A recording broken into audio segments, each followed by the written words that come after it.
O irmão Irani faz desafio para decorar isso aqui, né? Os livros o conjunto de livros dos profetas menores. Fala, João. Autoconsciência, consciência, imaginação e força de vontade.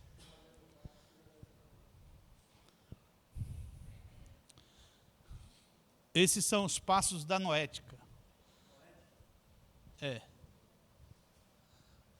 Vamos lá? Então, nós vamos fazer um panorama bíblico sobre todos esses livros. Não dá para estudar todos, lógico, né? Mas é uma história muito linda. Esse período vai de quando? Aproximadamente, todo esse período está registrado entre 900 e 400 a.C. Então, às vezes, nós vamos voltar lá nos livros históricos para colher algumas informações que vai fundamentar onde esses profetas viveram, como viveram, quem eram eles, o que eles enfrentaram e contra o que eles profetizaram ou falaram, né? Tudo começa com o reino de Davi. Davi havia unificado Israel. Eu esqueci de colocar Salomão ali, tá, irmãos?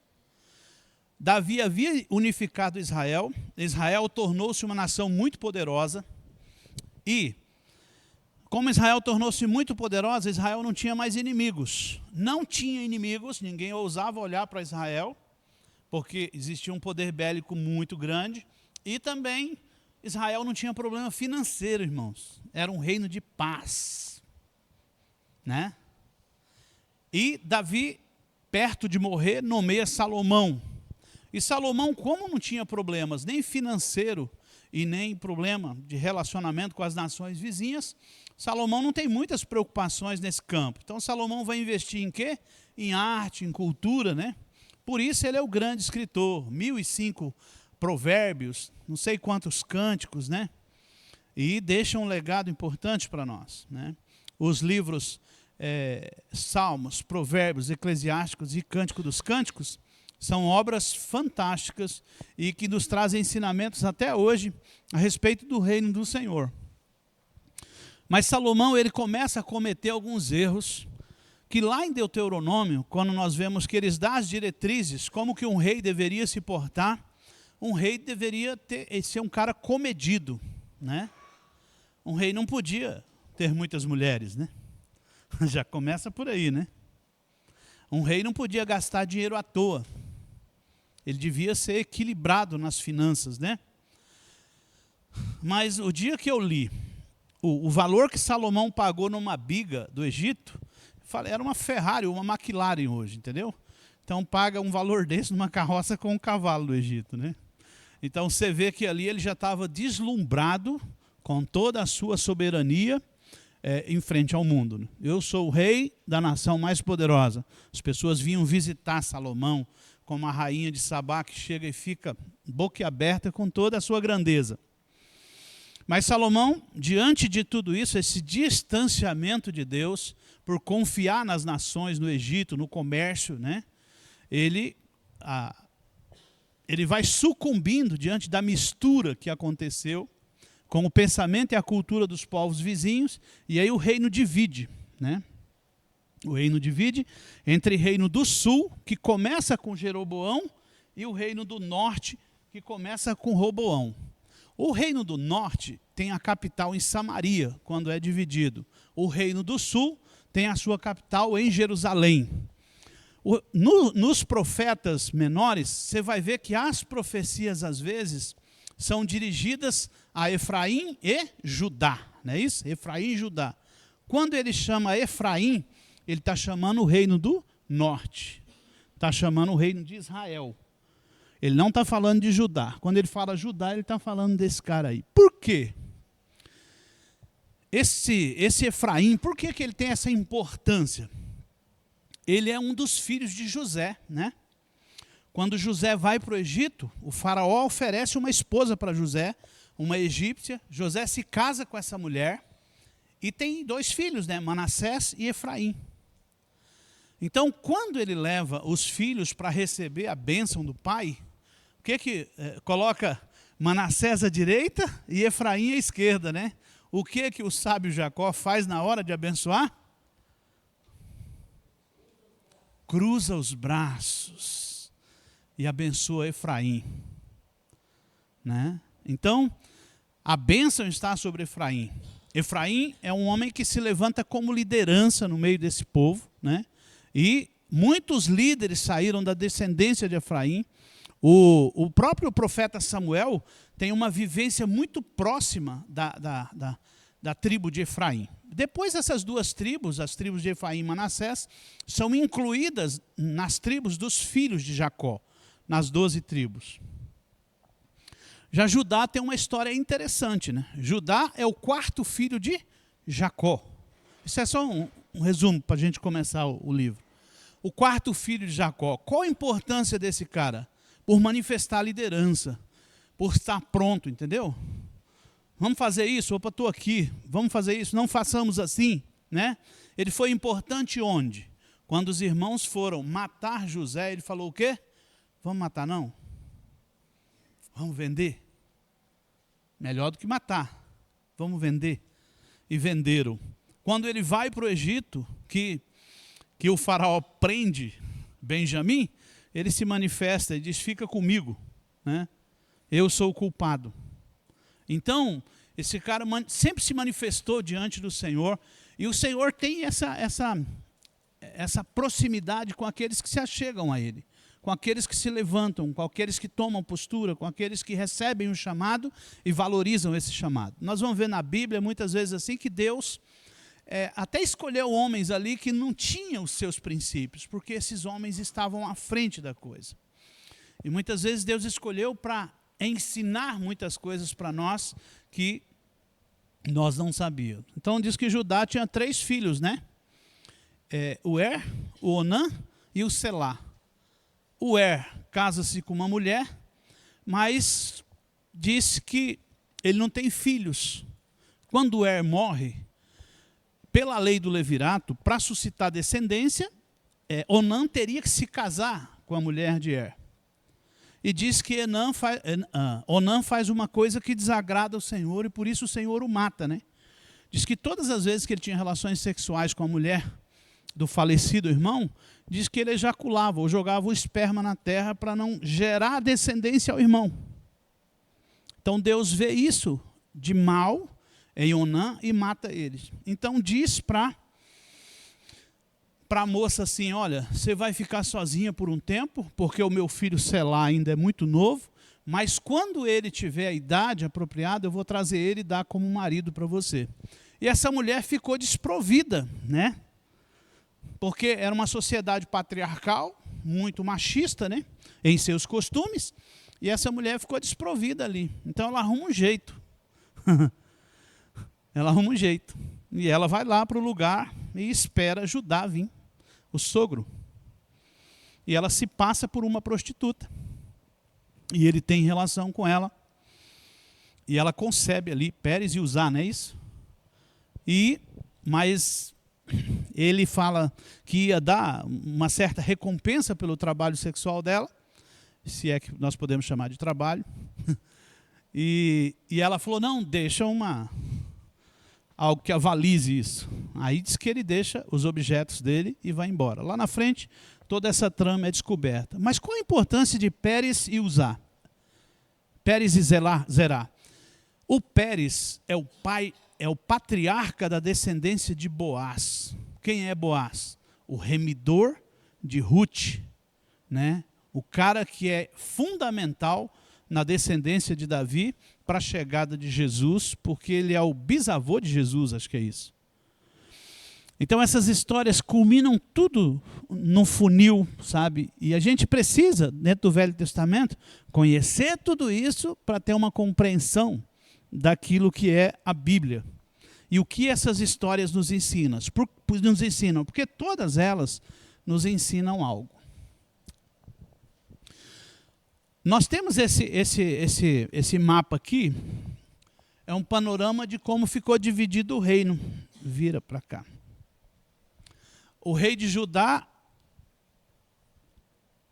está ali na sequência, né? E o rei de Israel também na sequência. Todos os reis que passaram pelas nações. 19 reis de um lado e 18 reis de um outro. Desse lado de Judá houve reis bons, mas desse lado aqui de Israel não houve rei bom. Por quê? Porque Judá era uma tribo que preservava os valores do Senhor. Israel, por ter sido levado cativo muito antes, eles perderam muito da fé, perderam muito dos valores, e por isso que a maioria dos reis aqui eram muito ruins. Eram muito ruins mesmo.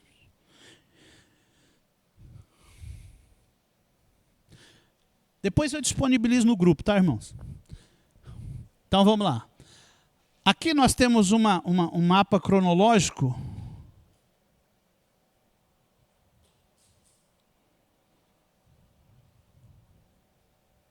Aqui. A divisão do reino, 900 a.C., né?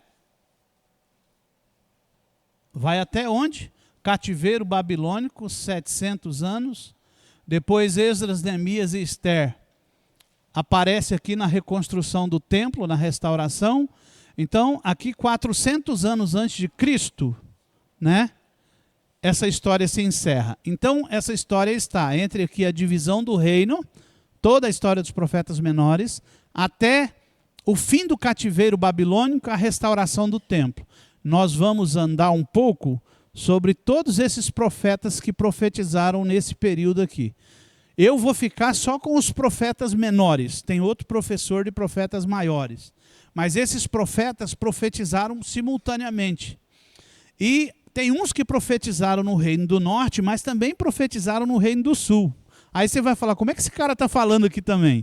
É porque a distância não era muito grande onde eles estavam, e às vezes eles cruzavam essa distância para profetizar naquele lugar.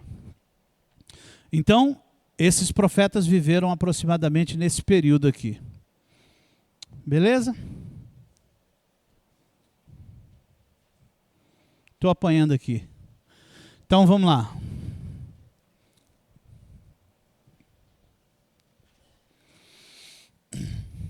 Os profetas menores, segundo os estudiosos da Bíblia, é a parte mais negligenciada das Escrituras. E 80% das revelações dos conteúdos que nós temos está nessa história, está nesse contexto. Você vai ver que às vezes nós vamos ir lá em Crônicas, em Neemias, né? Para colher informações em Isaías, em Jeremias, para colher informações sobre esse período. E por que nós negligenciamos? Quantos aqui já leram todos os profetas menores? Aqui, bom número. Vai ter avivamento. Vai ter avivamento. Né? Mas eu demorei muito tempo para me interessar por isso. A gente, no início da caminhada cristã, nós ficamos mais presos ali naquelas histórias dos patriarcas, né? E aquelas histórias são deliciosas. E aí nós estudamos também um pouco sobre o ministério de Jesus, a vida dele. Essa história também nos chama muita atenção. Mas a compreensão da fé, da cultura, como que a cultura contribui para o reino de Deus, nós precisamos estudar também essa parte aqui, porque ela é fundamental para nós entendermos o que aconteceu com o povo de Deus. Vamos lá. Então essa informação a maioria já sabe, mas nós vamos refrisar. Por que profetas menores? Os profetas, os livros não eram escritos como nós temos hoje, um material impresso, bonito, né? Não tinha chegado o gráfico ainda, então eram os rolos, né? E os rolos eram guardados e armazenados, um papel bem rústico, né? Então, os profetas foram classificados no cânon como menores e maiores pelo tamanho do rolo. Então nós vemos que alguns livros do Velho Testamento, como Samuel, Crônicas, Reis, eles foram divididos, 1ª e 2ª Crônicas, mas não tem essa divisão no original. Eles são um rolo só. O Esdras, quando faz essas subdivisões da Bíblia, ele faz para melhorar a nossa localização, não é isso? Então o Esdras foi fundamental. Nós vamos ver no fim desse estudo também um pouco sobre Esdras e a importância dele no trato com essas literaturas, com esses rolos, com toda essa carga histórica que o Esdras cuidava disso como um bom escriba do céu que ele era.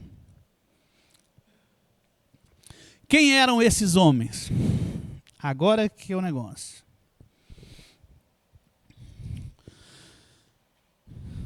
Eu até vejo que você profetizar sobre a vida de um mortal é fácil, né? Mas você chegar num rei como Nabucodonosor e dizer assim, olha, Deus vai tirar o seu reino porque você é mau. Isso não é uma tarefa muito fácil, né? Tem profetas que foram escolhidos para profetizar para o povo. Mas tem profetas dos reis.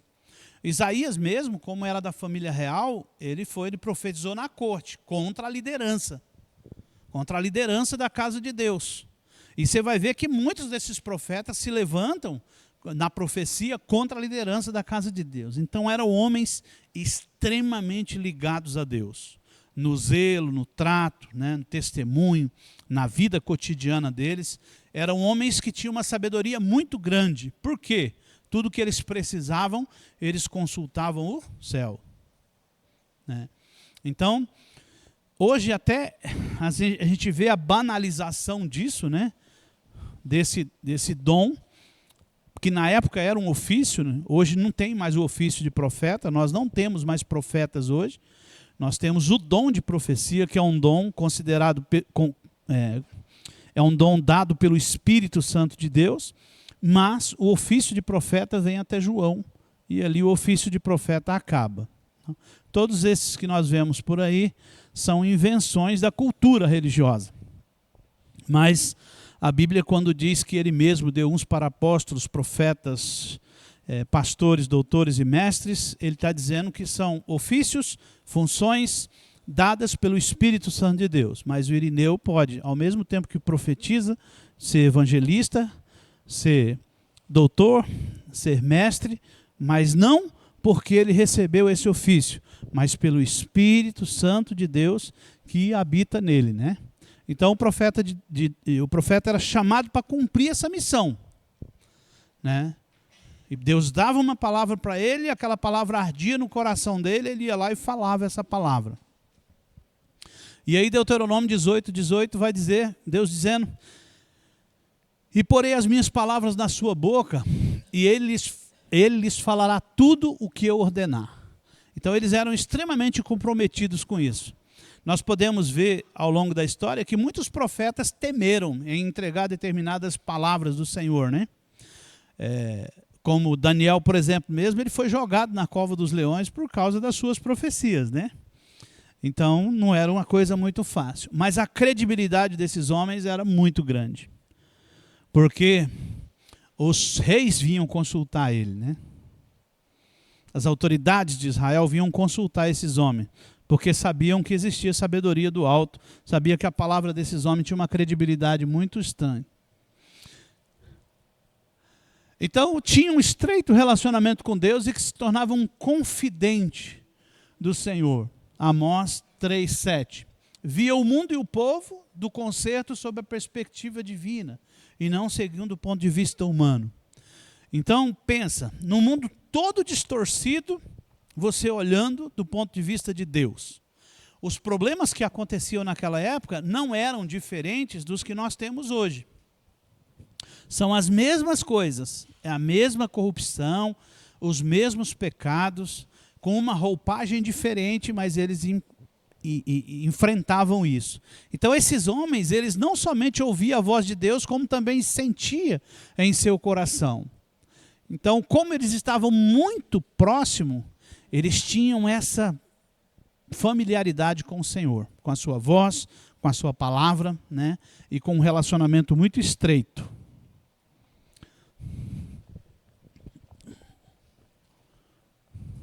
E quando nós olhamos para o exemplo de Jeremias, era o cara que chorava, né?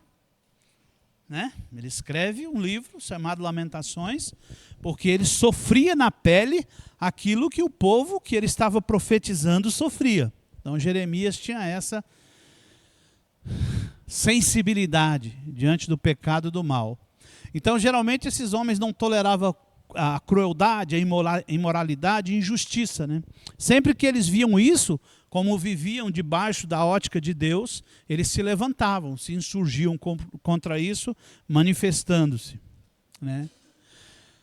Tinha uma visão do futuro, isso é até brincadeira hoje, né? As pessoas querer usar essa bola de cristal para ver o futuro, né? Mas esses homens podiam profetizar o futuro, né? E às vezes profetizaram, revelando condenação que viria, revelando destruição, mas também profetizava o quê?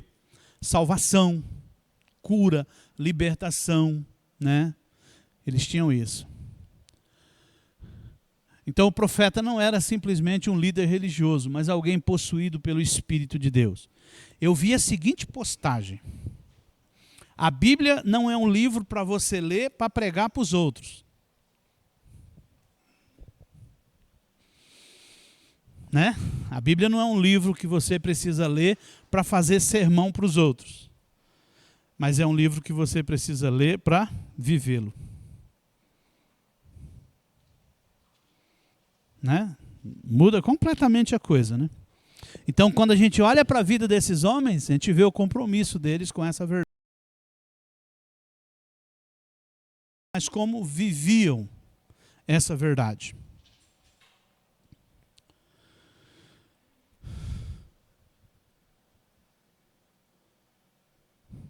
Tá, vamos lá. Uma coisa, via de regra era homem solitário e triste, perseguido por falsos profetas que prediziam paz, prosperidade e segurança para o povo que se achava em pecado diante de Deus. Quem vive e quem ama a palavra de Deus vai ter inimigos. Vai ter inimigos, não é isso? Vai ter. Eu lembro que muitas coisas me machucavam no início, sabe? Eu lembro que uma vez uns jovens da igreja me chamaram para ir numa festa deles. Mas eles chamaram por desencargo de consciência, que eles pensaram, o Isaldo não vai em festa, né? Meio quadradão do jeito que ele não vai em festa. E aí cheguei lá, eu e minha esposa com o carro para a festa deles. Aí ficaram um olhando para a cara do outro assim, com aquela cara de, o que esse cara veio fazer aqui, né? E eu notei na hora, fiquei um tempo ali, bati um papo com eles e falei assim, vamos embora, Maria. Ela falou, vamos. E aí tinha um outro menino lá que falou assim, tio, você não sabe a hora que o senhor saiu, o que eles falaram? Falaram assim, graças a Deus. Diz que puxaram o som e eu falei, rapaz, mas nem para perguntar se eu gostava de música, né? E aí muitas vezes você vê que você vai ser evitado. Né? Você já foi evitado, Sérgio ou Luci? Já vai ser evitado. Né? Você vai ser o chatinho. Por quê? Não pelo que você é, mas pelo que você traz dentro de você, né? Pelo Espírito que está dentro de você.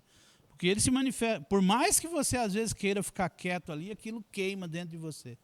E você acaba se posicionando em relação a isso, né? Se posicionando. E hoje está mais ainda, né? Hoje a gente vê ódio na cara dos jovens a respeito desse princípio, né? Estava falando aqui ontem, ministrando uma Páscoa numa escola, pediram para a adolescente vir sentar, ela veio e sentou de costas, né? Como manifestação de rejeição, de ódio àquela comemoração, né? E aí, o que me espanta é filho de crente, né? E aí você fala, será o que deu errado? Será por que deu errado, né? Então, às vezes tem pais enfrentando o ódio dos filhos, né? Eu vi aquela irmã do Diante do Trono mesmo, né? Como é que é o nome dela? Não, é a outra. Não, aqui. Helena Tanuri. Isso. Ela está sofrendo muito agora, né? Com a filha, né? E a filha está dizendo absurdos, né? Então, uma mãe que amou a vida inteira agora é considerada inimiga, né? Inimiga da fé ali, né? Então, existem valores e princípios que são diferentes entre as duas.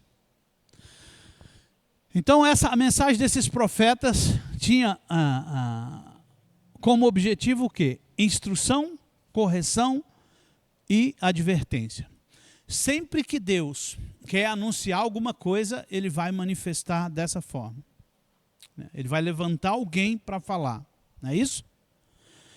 Por exemplo, o que nos separa das pessoas que vivem em trevas e no mundo é porque a nós alguém se levantou e anunciou uma palavra, né? Mas a dívida está paga para todo mundo.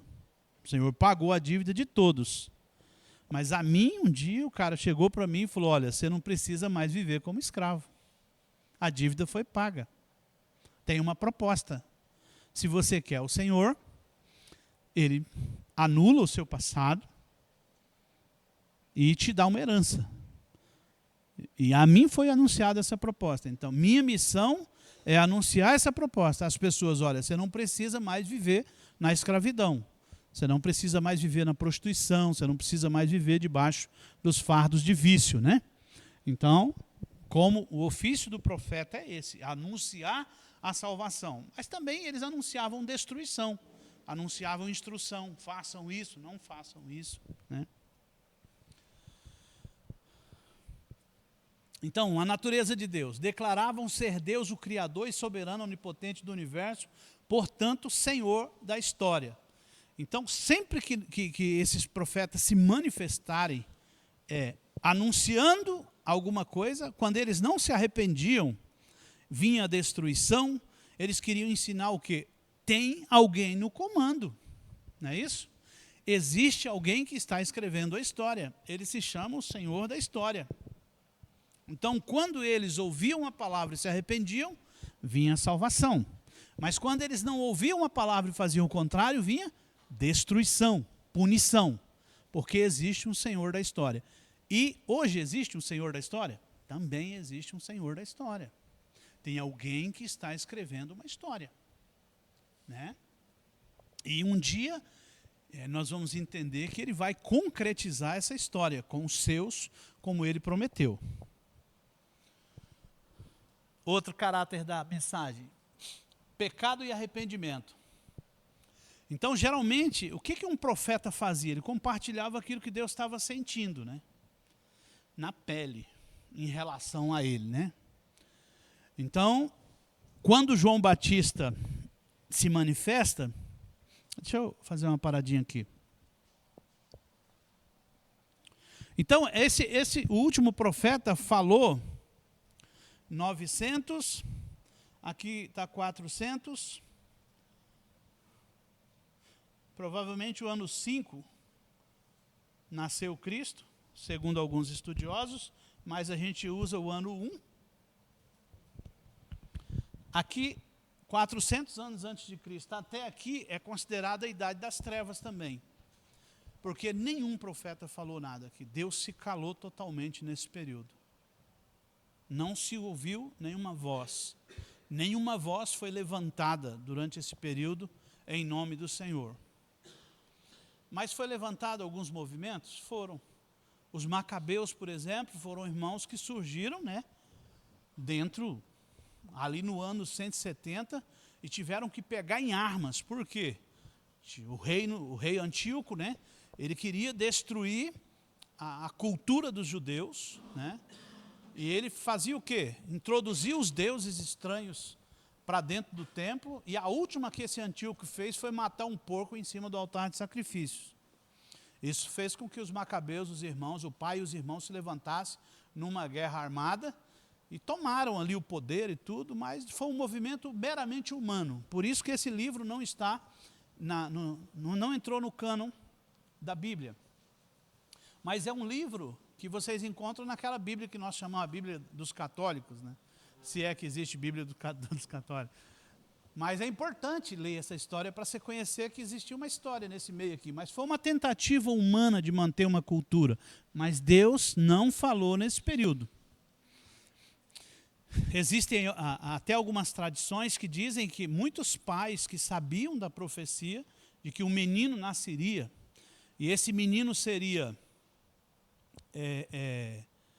o Salvador, diz que muitos pais pegaram suas filhas e levantaram em lugares altos, seminuas, né, para que esse espírito viesse, possuísse essa moça e o Salvador viesse. Deus nunca se importou com tentativa humana. Porque nada começa na terra, né, João? Tudo começa no céu. Então, o dia que Deus quis, ele desceu através de um anjo e chegou para Maria e disse: salve, agraciada do Senhor. Regozije-se, o Senhor é contigo. Você está grávida, dentro de você está o Salvador do mundo. E aí Maria faz aquela oração linda. Mas também já tinha gerado no ventre da outra, né, um profeta. Porque durante todo esse período não houve profeta. Mas aqui nasce Jesus e João Batista, duas figuras icônicas. João Batista é o último da linhagem dos profetas. E aí João vem com aquele discurso caloroso, né? Eu sou a voz que clama no deserto. Endireitai os caminhos do Senhor. Arrependei-vos. Vai chegar o rei. O rei, não, a mensagem era mais ou menos assim: chegou o rei chegou. E o rei que chegou, ele não é como os outros reis. Ele é diferente, ele julga retamente. Então a mensagem dizia: os montes serão rebaixados, as planícies serão cheias, porque esse rei julga retamente. E aquilo, essa voz profética já mexeu lá no inferno, né? Todo mundo falou: vamos caçar esse menino para nós matar. Não pode ter outro rei, né? Então, João Batista se levanta. E João Batista morre também, pondo fim ao ministério profético, ao ofício de profeta. Os profetas de hoje profetizam pelo Espírito de Deus.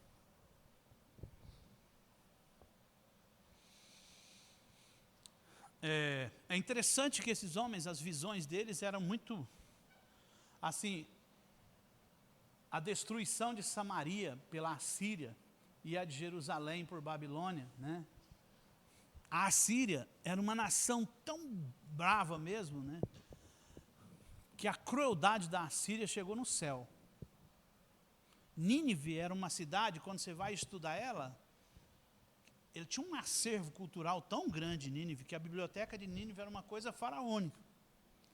Então os assírios eram pessoas poderosíssimas. Começa com o rei Senaqueribe, um cara poderoso, e muito cruéis. Por isso Deus usa a Assíria para combater outras nações. Mas a Assíria, você via que Jonas é enviado para falar para esse povo. Jonas não tinha uma... E o que eles faziam? Os crimes de guerra dele. Tirar a língua de uma pessoa viva.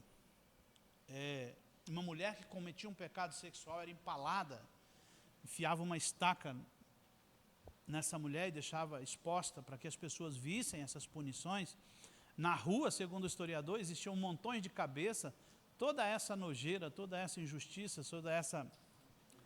chegou no céu. E aí Deus diz para Jonas: vai e anuncia a Nínive, que se eles não se arrependerem, eu vou destruir eles.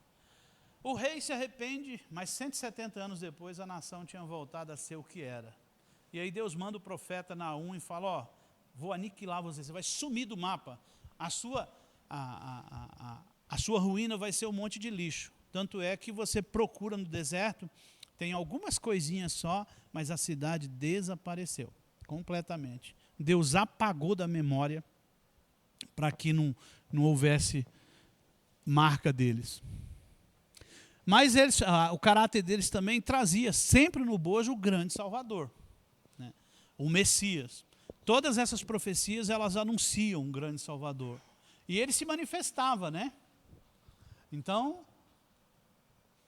anunciavam, quando não se arrependiam, vinha a punição, vinha um arrependimento, vinha a salvação. Então, aqui no livro de Hebreus, os Hebreus está falando sobre a importância dos profetas, né? Porque existia um problema quando escreveram Hebreus, que o povo tinha, todo mundo, ido para dentro do movimento cristão.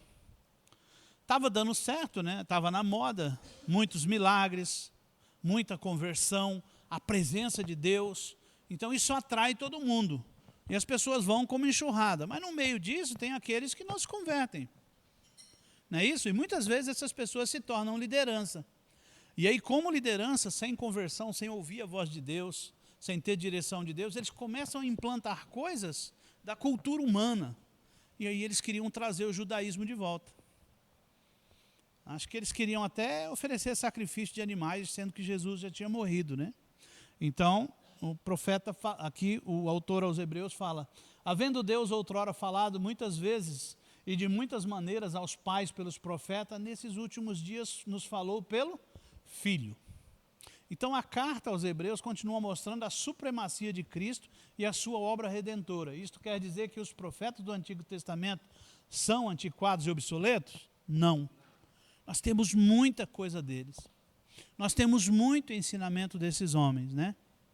Muitos mesmos. Mas, nesses últimos dias, o Senhor nos fala através do seu Espírito, né? Através do Filho.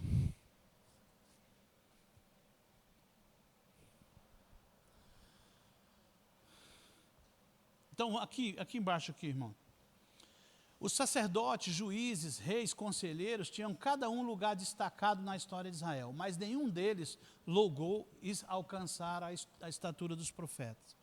Então os profetas eram homens respeitadíssimos pelo seu compromisso com Deus, com a palavra de Deus e com a verdade, né? Então aqui, como eu falei, o nosso Deus é o Senhor da história. Então ele está escrevendo uma história. Às vezes tem coisas que parece que fugiu do controle, está totalmente fora do controle. De repente acontece algo que parece que cai no eixo novamente, né? O pessoal até diz, né? Você pode escapar da justiça humana, mas da justiça divina você não escapa, né? Porque às vezes você vê a pessoa se insurgir contra certas coisas e acabar no meio.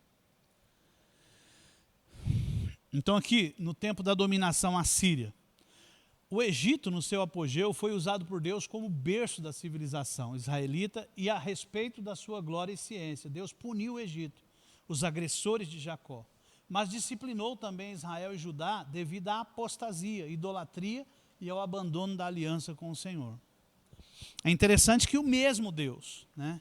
O mesmo Deus que foi lá no Egito, chegou lá aquele povo 430 anos preso, trabalhando em trabalhos forçados, Deus livra eles daquele lugar, né?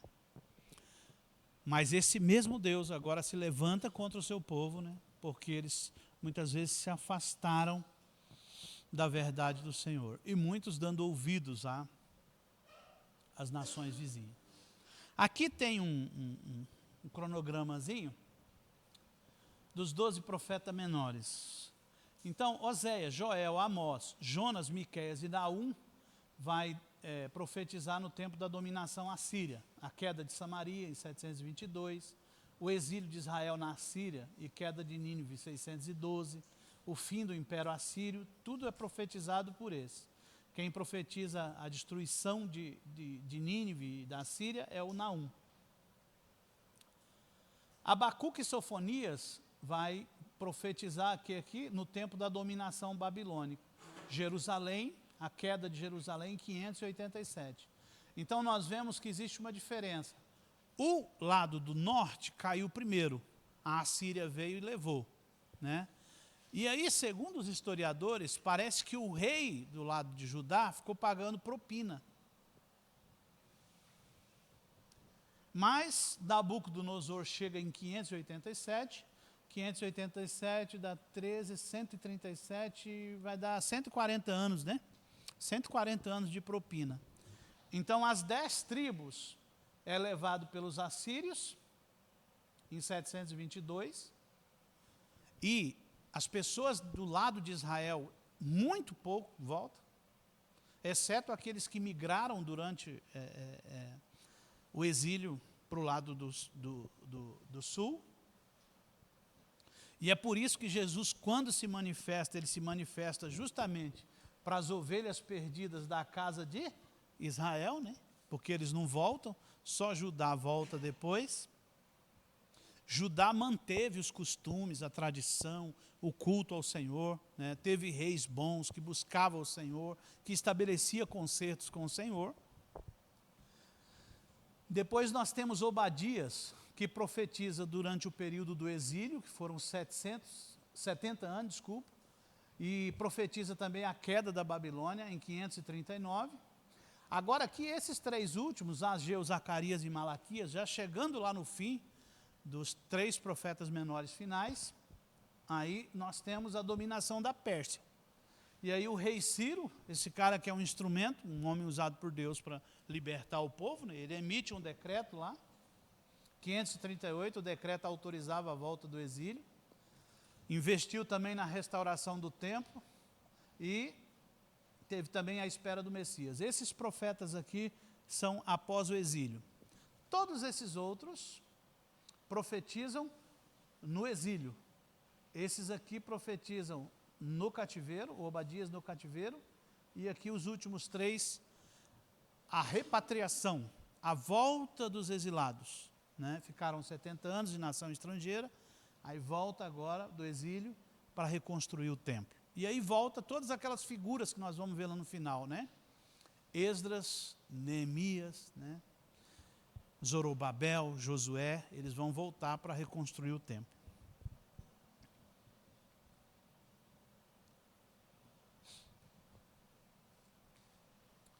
Tá do mesmo jeito. Esse texto aqui, ele foi escrito aproximadamente 185 anos antes de, que é a conta que se faz mais ou menos, né? Quando o profeta diz, assim diz Ciro, rei da Pérsia, o Senhor Deus dos céus me deu todos os reinos da terra e me encarregou de lhe edificar uma casa em Jerusalém, que está em Judá. Quem entre vós e de todo o seu povo que suba, e o Senhor seu Deus seja com ele. O decreto dele consistia nisso. Ele disse, olha, Deus me encarregou, né, de libertar esse povo e de reconstruir um templo lá em Jerusalém. Esse cara ele era um rei idólatra, né? Simplesmente Deus usou esse rei, né? Assim como usou muitos reis ímpios ao longo da história, né? Porque ele é o Senhor da história. Quantos reis, muitas vezes, mesmo não tendo passado para o lado do Senhor, mas viu que o Senhor era a melhor opção para eles, né? Durante o tempo de Daniel, na Babilônia mesmo, muitas decisões foram tomadas por causa do Deus de Daniel, não é isso? Então, Daniel foi uma influência muito poderosa na Babilônia. Então, as decisões que se tomavam, muitos reis tomaram decisões de acordo com o Deus de Daniel, né? Mas muitos reis foram contra Daniel. Então, é chamado de tempo de disciplina, né? Depois do comando de Ciro, então ele sobe da Babilônia. Então, Isaías capítulo 45, versículo 1 diz assim, assim diz o Senhor ao seu ungido, a Ciro, a quem tomo pela mão direita, para abater as nações ante a sua face. Ele põe fim ao reinado da Babilônia, não é isso? E para descingir os lombos dos reis e para abrir diante dele as portas que não se fecharão. Mais uma profecia sobre Ciro.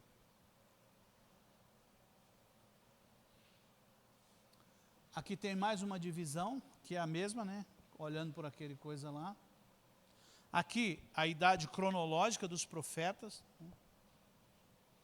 Onde eles atuaram. Obadias e Joel são os mais velhos, né? Está entre 850 e 800 a.C. Lembrando que esse período nós estamos entre 900 e 400. Jonas, Oséias, Amós e Miqueias, 780 a 700 a.C. Naum, Sofonias e Abacuque, 700 a 600. E Ageu, Zacarias e Malaquias, 520 a 420. O último profeta aqui.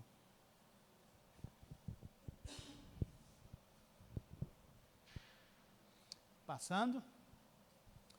E diante dessa semelhança podemos afirmar com bastante convicção que os profetas de ontem falam hoje. Então muitas vezes, e quando nós estudamos todas essas histórias, todos esses relatos da ação de Deus diante de nações estrangeiras, diante do povo de Deus, nós aprendemos lição, nós vemos uma semelhança muito grande na forma como nós estabelecemos a aliança com o Senhor, na forma como às vezes nós somos infiéis diante do Senhor, na forma como muitas vezes o Senhor precisa nos disciplinar para nós acharmos o caminho. Nós não somos diferentes deles, né? E aqui tem uma história de amor para a gente hoje, né?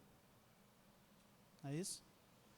História de Oséias, o primeiro profeta. Então Oséias está entre os reinados de Jeroboão II de Israel. E aí é citado 4 reis aqui, Uzias, Jotão, Acás e Ezequias. Depois, se vocês quiserem pegar e comparar lá no mapa, tá? Se estiver fazendo um estudo. As datas comprovam que o profeta é contemporâneo de Amós, como de Isaías e Miquéia. Aqui tem um negócio interessante sobre ele. Nós sabemos pouco a respeito desse homem, além do fato de ter uma vida familiar muito triste, né? O livro de Oséias apresenta-o como um homem bondoso, franco e afetuoso. Nós não podemos negar a autoria do livro, né? O nome, o significado é salvação ou libertação. Ele é identificado no livro como o filho de Beeri.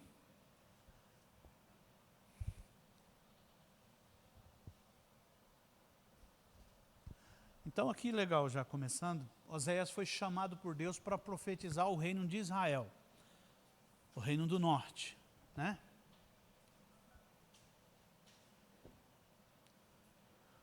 Judá sul, tá? E esse lugar desmoronava espiritualmente. Aqui, qual o motivo da manifestação desse profeta? Israel tinha desprezado o amor de Deus e seu chamado ao arrependimento. O juízo divino já estava acertado. Por isso o tema desse livro se prende ao julgamento divino e ao amor redentor de Deus por Israel. O alvo principal de Deus ao falar pelo seu servo Oséias é declarar e mostrar a sua esposa infiel e o seu constante e persistente amor. Então aqui Deus vai usar a figura da mulher, Gomer, né? A mulher de Oséias, que ele coloca no nosso lugar, não é isso? Nós representamos Gomer, nós somos essa mulher traíra, essa mulher infiel. E o Senhor vai falar de como, vai mostrar literalmente, através dessa história, como que ele se sentia em relação à nação dele, em relação a nós, representado lá em Israel. Então, no fim do reinado de Jeroboão, Israel desfrutava de uma provisória prosperidade econômica e de paz política. Então, depois desse período, a nação começou a desmoronar e caminhou rapidamente à destruição. Passados 15 anos da morte de Jeroboão, os 4 reis seguintes seriam mortos. Decorridos mais 15 anos, Samaria seria incendiada.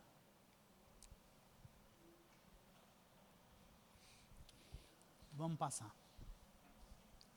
Então, no capítulo 1, Deus ordena a Oséias que vá e case-se com uma mulher de prostituição, né?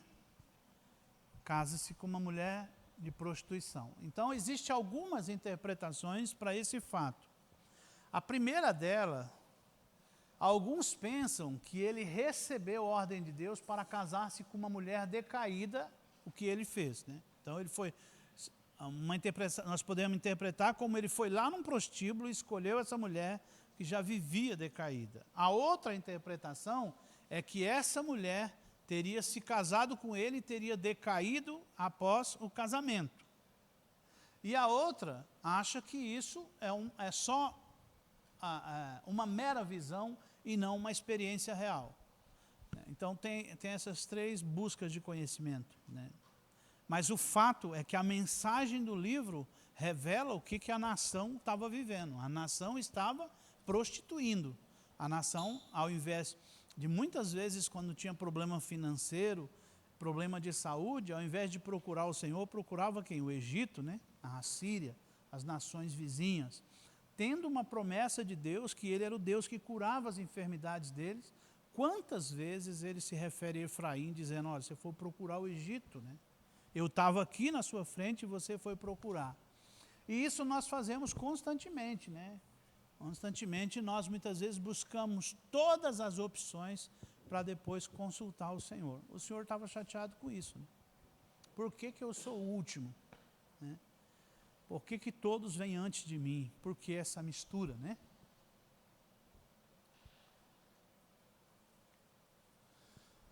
Quanto à frase, terás filhos de prostituição, ainda é mais difícil de entender o significado, porque não é fácil chegar a uma conclusão, né? Pode ser que os seus filhos eram ilegítimos ou eram legítimos, mas foram assim chamados por causa da mãe. Né? Então existe essa briga aí, né? Os filhos eram legítimos ou ilegítimos, né? Ela se casou com ele, se prostituía e os filhos eram de outro, já que não tinha DNA naquela época, né? Não é verdade? Ou os filhos eram dele mesmo, né? Mas eles eram chamados assim como filho da outra, né? Por causa do testemunho da mãe, testemunho social. Mas a intenção do Senhor era, através dos significados dos seus nomes, revelar a sua intenção com o seu povo. Né? Jezreel, Deus espalha. Lo-Ruama não é compadecida. E Lo-Ami não é meu povo. Esses nomes, eles estavam determinando o que o Senhor faria com eles. Né? Que Deus espalharia eles pelas nações vizinhas. Né? E o Senhor fez, irmão? Fez. A Assíria veio e levou o reino do norte, Israel. A Babilônia veio e levou o reino do sul. Né? Foram espalhados. Né? Não é compadecida, Deus não teria compaixão, e Deus está dizendo que não é meu povo. Né?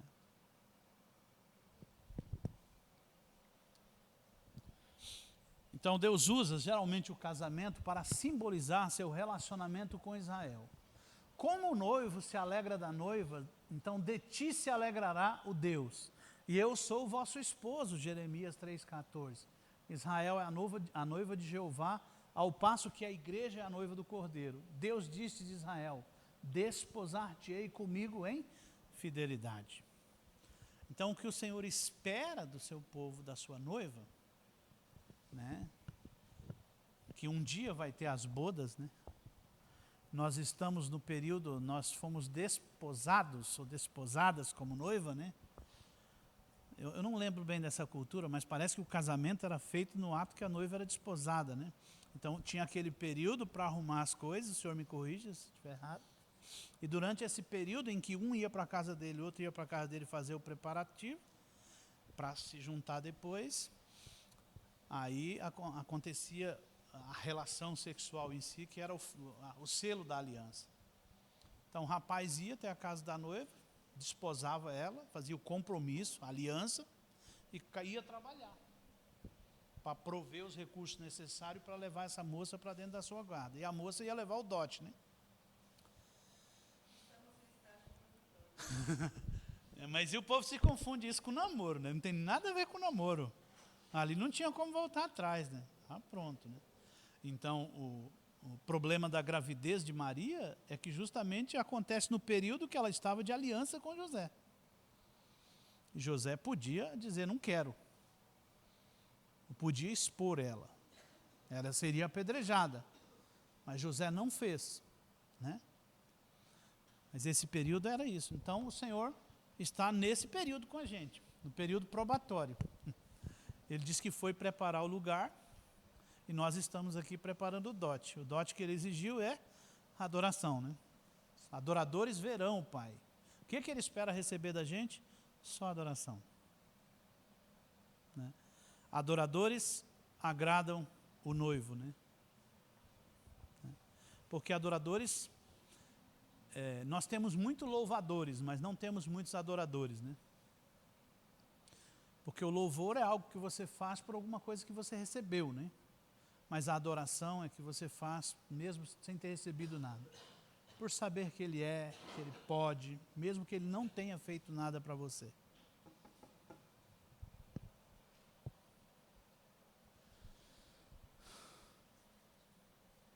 Então, assim como Oséias estava casado com uma mulher infiel, essa experiência de Oséias ajudou a entender o coração amoroso de Deus que suspira pela volta de Israel.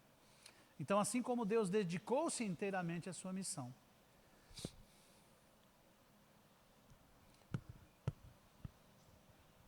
Ela, pois, não reconhece que eu lhe dei o grão, e o mosto, e o óleo, e lhe multipliquei a prata e o ouro, que eles usaram para Baal. Essa é uma reclamação de Deus, porque todos os bens que o Senhor tinha proporcionado à sua noiva, ela tinha gastado com quem? Com os outros deuses, né? Essa era uma das queixas de Deus em relação à sua esposa infiel. 4:1. Ouvi a palavra do Senhor, vós filhos de Israel. Aqui está o retrato de como estava Israel nessa época. Até as autoridades religiosas estavam rejeitando os caminhos do Senhor. Os líderes não andavam de acordo com a vontade do Senhor. Esse é um primeiro sinal ruim. A razão de tanta insubordinação foi porque o Senhor deixaram de adorar. Eles têm descido até o profundo, na matança, mas eu serei a correção de todos eles. Encontravam-se em situação degradante, pois já não sentiam mais remorso pelos pecados cometidos, destruindo cada vez mais o relacionamento com Deus. O espírito da prostituição tomou conta deles, né?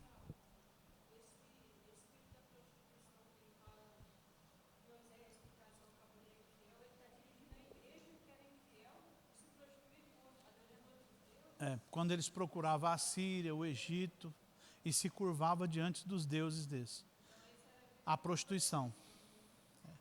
Mas você vai ver lá no fim que aconteciam as histórias escabrosas de até estupro no meio do povo de Deus, né? Assassinato. Os mesmos pecados do mundo o povo de Deus estava fazendo, prostituindo, né? Trocando a verdade do Senhor por uma verdade secular.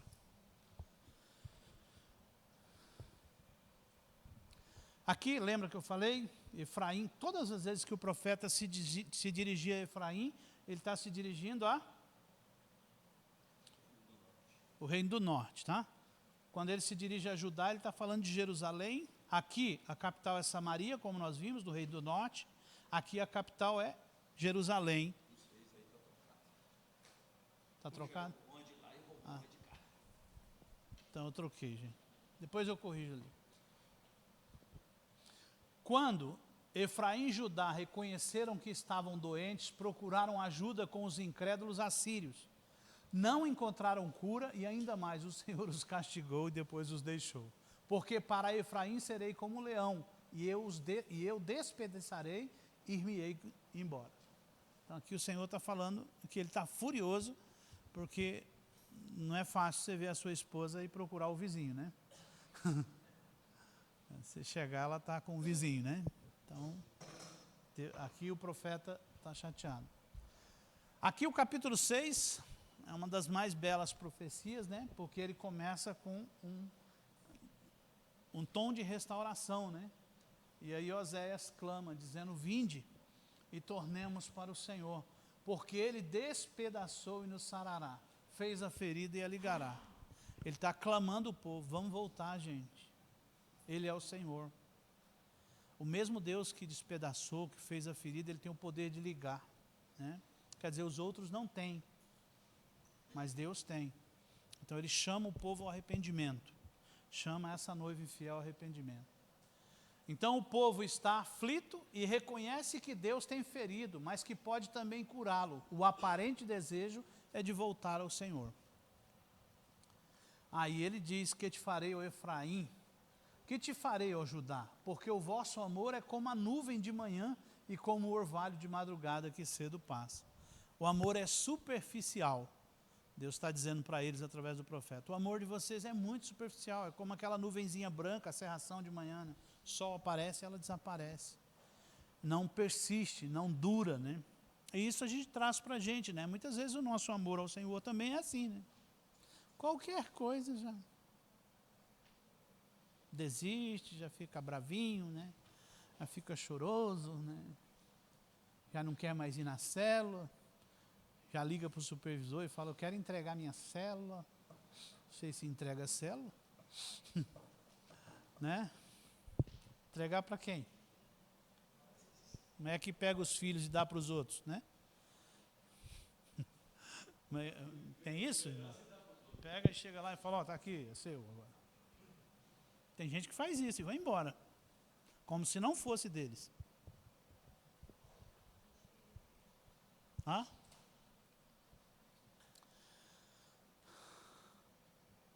No capítulo 7, eles ignoram o clamor de Oséias e por isso o pecado continua a dominar o povo, né?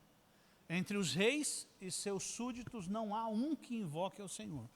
Então, desde a camada superior lá, daqueles que foram ungidos como rei para governar essa nação, os sacerdotes e todas as autoridades, não existia um que clamava ao Senhor. Então, o profeta é solitário no meio de tudo isso, né? Então, no capítulo 8, Efraim é comparado a um bolo que não foi virado. Quando se lê essa profecia que aparece isso. Os bolos eram assados na panela, né? Quem já assou bolo na panela aqui? Você tem que virar, né? Assa de um lado, depois assa do outro. Por quê? Se você assa só de um lado, ele fica meio... Ele cozinha a parte de baixo, que está em contato com a panela, mas em cima fica cru. O que quer dizer isso? É aquele cara meio barro, meio tijolo, né? Meio cozido, meio cru, né? Uma hora ele manifesta de um lado, outra hora ele manifesta do outro, né? Você não sabe muito bem o que ele é, porque ele não está muito bem definido, né? Aqui no versículo 11 do capítulo 8, ele compara também a uma pomba enganada, né? Alguém que perdeu a direção. Já viu uma pomba enganada? Ela fica andando em círculo, sem orientação. E quando você olha a pomba no Velho Testamento, ela era um animal que foi usado muitas vezes para trazer direção, né? O Noé, botando o Moisés na arca já, o Noé usa uma para descobrir se tinha... Mas no dia do batismo de Jesus também, uma pomba vem. Então ele diz, olha, você era alguém sabido e agora está desorientado. E aqui, no versículo 16, fizeram-se como um arco enganador. O que é um arco enganador? Alguém já atirou com a espingarda que tem problema na mira? Você não acerta um tiro. Né? Então, é uma arma construída com defeito. Ninguém quer. Só vai para um lado, né? Então, E o cara ainda... E perde a vida, né? Porque se erra a primeira, o outro vai te alvejar, né? Então, quem vai para a batalha... Então, está dizendo que esse povo não tem eficácia, né? Aquilo que eles vão fazer, eles não vão chegar a lugar nenhum.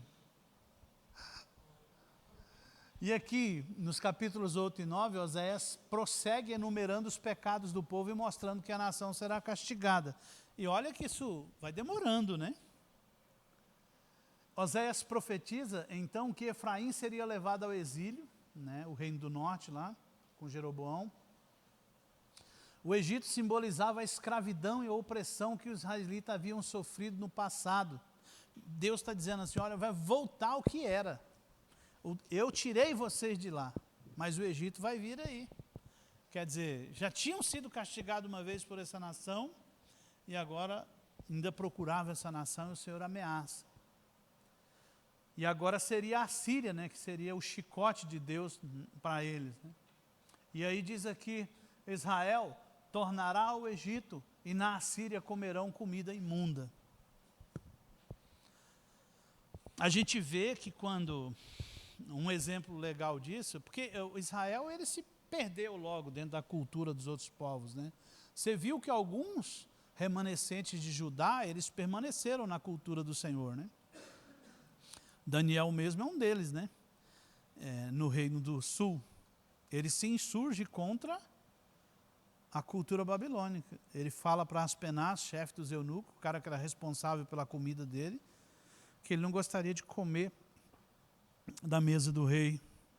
E aí ele pede para o rei dar para ele só os cereais ali e os legumes lá. E Aspenaz faz um teste e dá certo, né? Então você vê que Daniel, ele insistiu em manter a sua comida e não se contaminar. E quando a gente fala em comida, comida é tudo aquilo que entra pela boca, né? Mas não só pela boca. Entra por onde também? Pelos olhos, pelos ouvidos, pelo nariz, né? Eu lembro que na faculdade, tinha umas mulheres na minha sala que elas tinham uma saia muito comprida, sabe? Assim, troça assim, mais ou menos, de pano, né? E aí, às vezes, falava assim, vamos vamos sair esse fim de semana, pessoal. Vamos, Isaldo. Falava não. E tinha uma menina que ela era cristã. Ela falava assim, vamos, Isaldo, deixa de ser bobo. Eu fico lá, eu fico só tomando suco. Eu falei, meu problema não é suco. Se fosse suco, estava resolvido, né? Meu problema é que eu vou ficar tomando suco pela boca e veneno pelos olhos, né? Porque aí chegava lá, elas tomavam umas a mais e começava a não ter mais cuidado com as pernas, né? E aí você fica ali, igual um boi amarrado, bebendo veneno pelos olhos e tomando suco, pagando de crente. Então, tudo aquilo que entra pelos nossos sentidos é alimento. E vai gerar uma consequência. A hora que o organismo faz a absorção de tudo aquilo, vai gerar um probleminha depois na sua saúde, no seu relacionamento com Deus. Os termos da aliança e ameaça de castigo. Oséias alcança o apogeu de sua mensagem no capítulo 11. Quando Israel era menino, eu o amei. Do Egito chamei a meu filho. Oséias, no capítulos 12 e 13, fez um resumo da história de Israel e suas iniquidades. E nesse trecho, a ira divina também se estende a Judá. O Senhor também com Judá tem contenda. E castigará Jacó segundo os seus caminhos.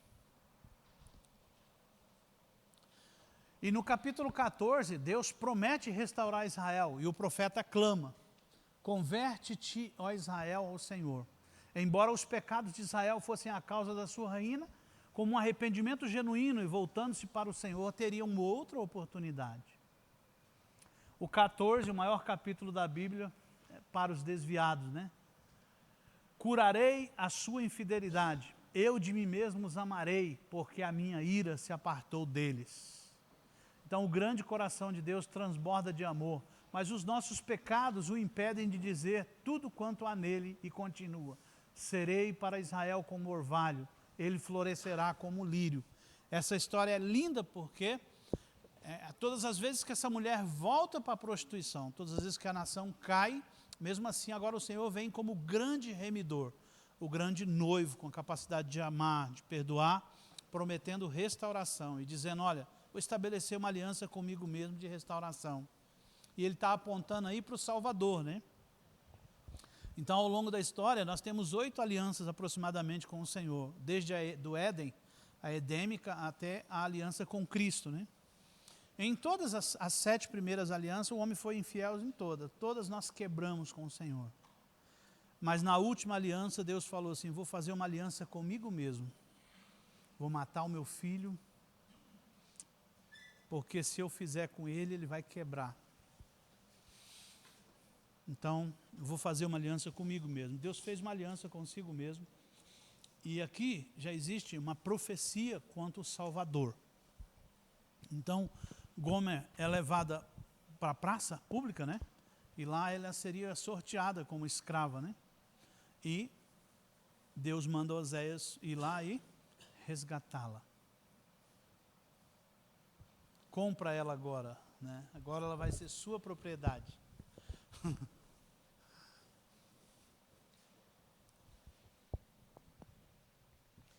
Quase terminou, hein?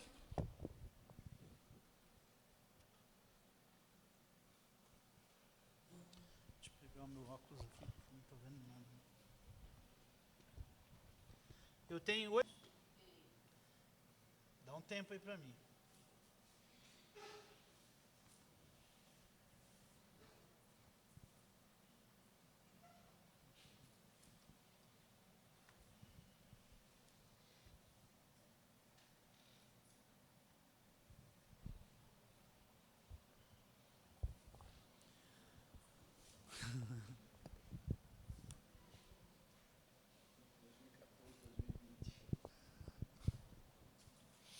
Eu trouxe isso aqui, irmãos, por quê?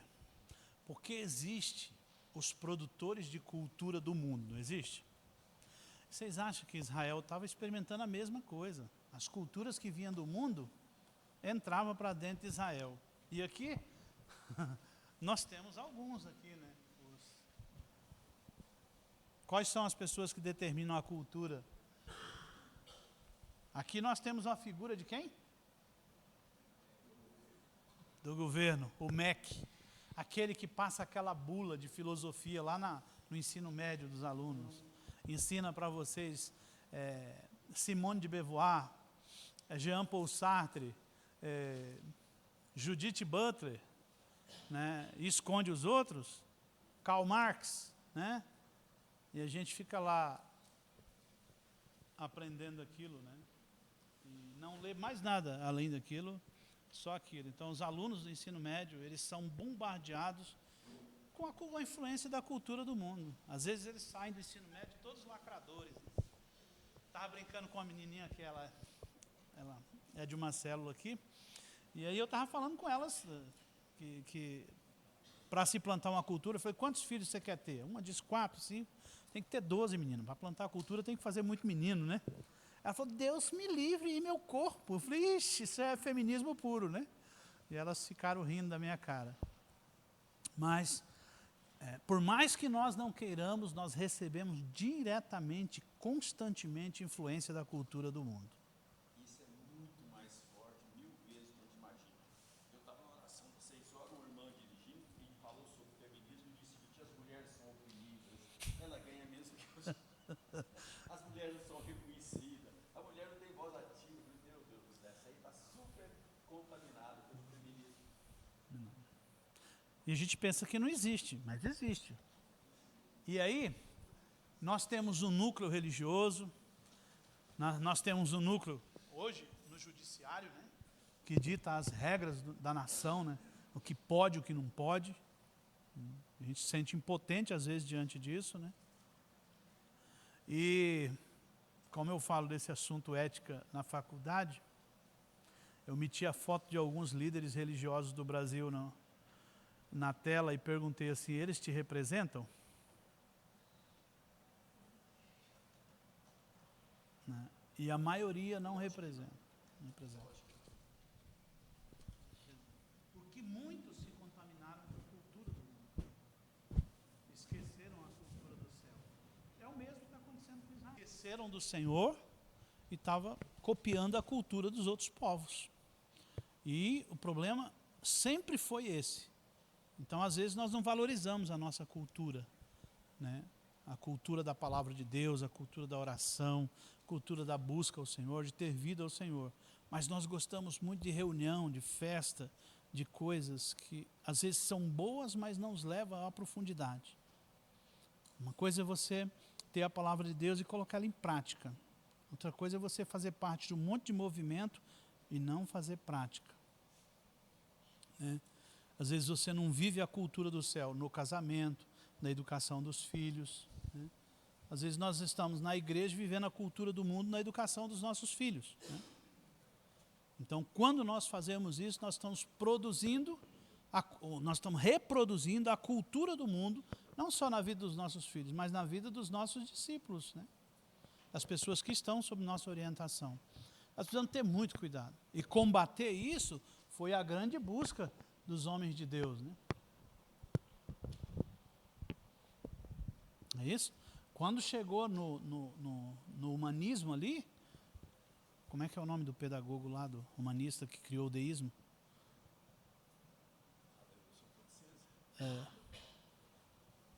Esqueci o nome dele. O Rousseau é um deles, mas esse aqui... Não, é o outro. É o Diderot. Ele disse que Deus veio aqui, criou tudo, foi embora, acabou. O que é com a gente agora? Esse negócio de relacionamento com Deus é coisa para tapado, né? E essas histórias, elas são implantadas na educação, nas escolas. Esses ideais. Dessa maneira é tão eficiente que os jesuítas foram embora, mas deixou todo o instrumento de educação no Brasil, né? Colégios de confissão religiosa e PUCs. Aqui, nós fizemos um trabalho e às vezes a gente vê cenas que parecem que são inocentes, vendo a pessoa diante de uma cachoeira, respirando profundo, quer dizer, isso me satisfaz, me atrai, me realiza, me tranquiliza. Então, muitas dessas filosofias, o povo tem buscado como uma fonte de realização pessoal, E com isso vai abandonando o Senhor. Aí surgem todos esses sacerdotes aí, né, dessas filosofias. E aí você vê o cinema implantando isso, né, essa volta da natureza, a valorização do corpo, toda essa coisa. Você vê, por exemplo, naquele filme que tem um cara que é cadeirante que entra dentro de uma câmara, Avatar. Eles chegam lá numa árvore enorme e se conectam naquela árvore e ficam lá numa dança, né? Como se estivesse repondo a energia. Né? O que essa cena quer dizer? Então, preciso de Deus para quê? Né? Eu encontro tudo que eu preciso aqui na natureza. Né? Você tem que desenvolver um espírito de gratidão. Então, tudo é gratidão. E aí você começa vivendo essas filosofias, encontrando respostas no seu ventre mesmo, na sua vontade. E quando você vê, você está longe do Senhor, sem observar a sua palavra e a sua verdade. Isso está em todo lugar, irmãos. Tem muitos desses sacerdotes e sacerdotisas hoje ministrando essas verdades. E tem irmãos procurando. Fui lá, foi tão relaxante. E aí começa, depois você pergunta, quanto você está comendo da palavra de Deus, domingo de manhã aqui e tal. Ah, não estou indo não, tão cansativo para mim, né, e tal. Amém? Obrigado, gente. Ah, sim, falando de volta. Eu estou implantando uma cultura nova, tá? Que parte da avaliação é a agenda com as anotações, tá? Então, os alunos serão avaliados no último. Agenda escrita. Se você digitar no bloco de notas, você tem que passar limpo depois, porque eu vou olhar e parte da nota vai ser resumo do caderninho, porque os mais velhos, né? Os mais velhos, né? O João já me chamou de ditador ali. Os mais velhos têm que trazer essa cultura de volta. Amém? Bom café da manhã para nós. Encerrado.